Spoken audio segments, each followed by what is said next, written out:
Baby, I'm not cheating on you. How can I be cheating on you when the other person is you? Honestly, you're the one sounding absurd right now. Yes, you heard me correctly. The person I'm cheating on you with is you. Don't look so confused. Okay, fine. In this instance, you do have a reason to be very confused, but honestly, more than anything, you should be flattered. After all, how many other girlfriends of yours would find people and mold them into your image? Yes, mold them into your image. You look scared. Once again, I don't understand why. After all, I'm doing it because I love you. And you are the only thing that's ever on my mind. And sometimes I just don't get enough of you, and that's annoying to me, but I respect that. So I have to cope one way or another. I mean, it used to just be that I had a replica of you, and that was all well and good, but sometimes it would speak and it would just take me out of the mood because it just wasn't exactly you. And I would pay people online to pretend to be you and to call me and to ask how my day is going and whether or not I had water. I admit that worked for a while, and I was worried you would find all of those messages and you would think that I was cheating on you, but once again, I can't cheat on you if the other person is you. But eventually, voicemails just weren't enough, and so I had to move on to other means. I admit it was wrong to find people who were having identity issues and to convince them that the only way to be with me is to be you.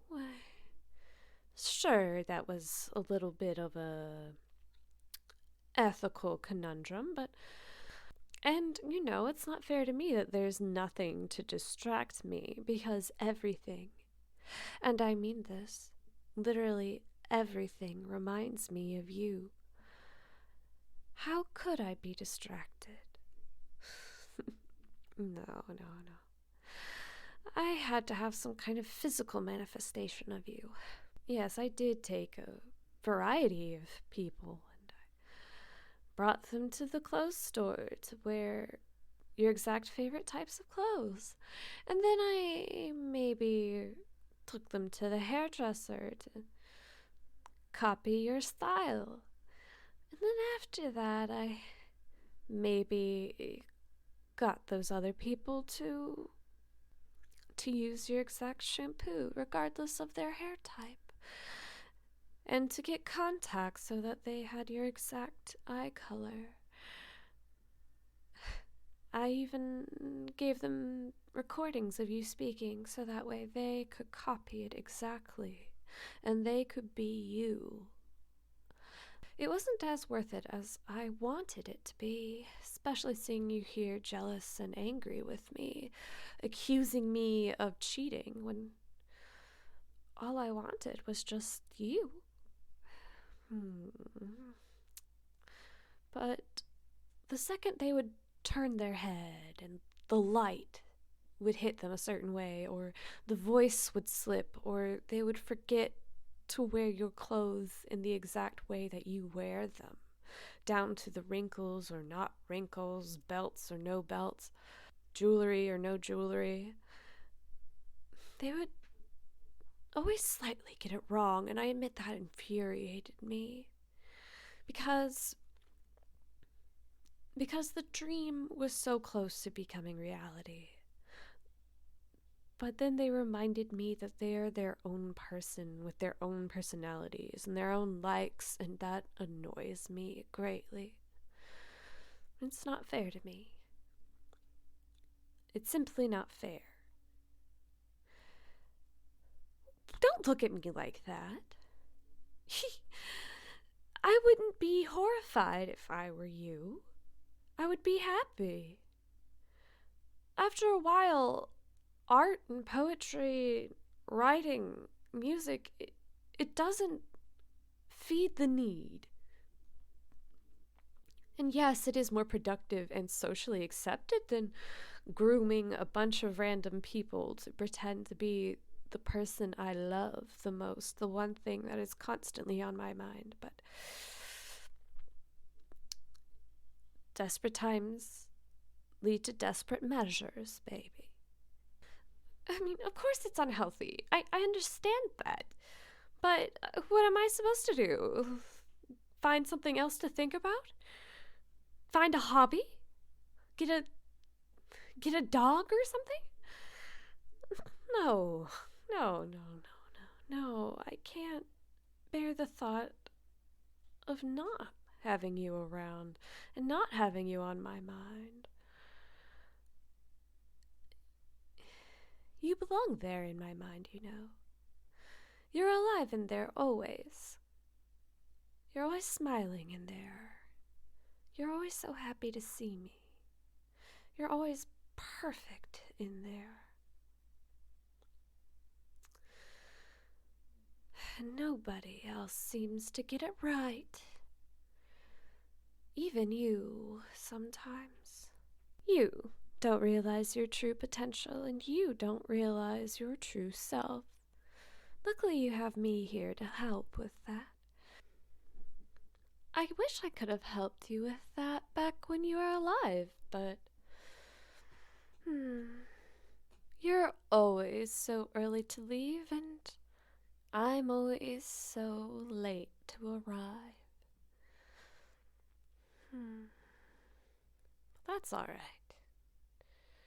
You're here forever and always, just as I want you, just as you should have been, molded to exactly what I wanted you to be.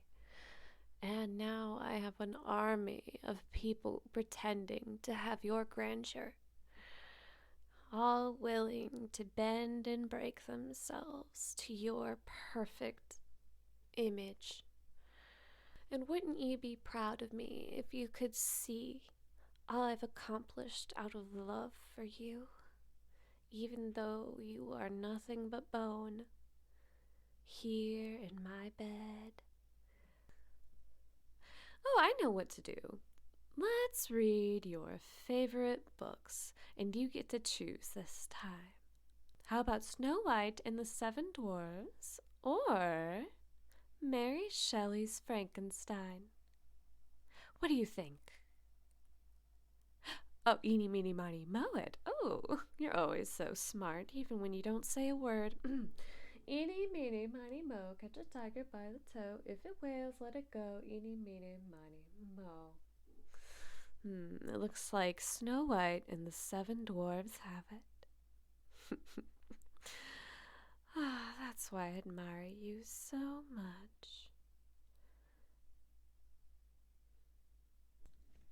The dwarfs, when they came home in the evening, found Snow White lying upon the ground.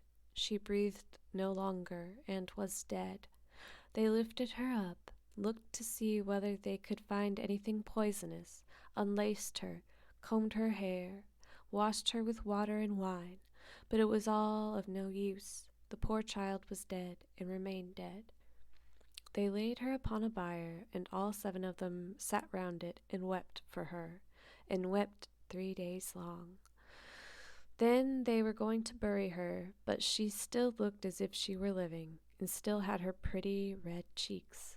They said we could not bury her in the dark ground, and they had a transparent coffin of glass made, so that she could be seen from all sides. closet, and they laid her in it, and wrote upon her name in golden letters, and that she was the king's daughter.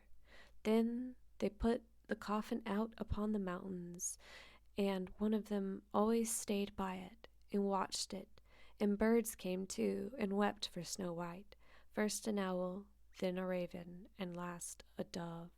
And now Snow White lay a long, long time in the coffin, but she did not change, but looked as if she were asleep, for she was as white as snow, as red as blood, and her hair was as black as ebony.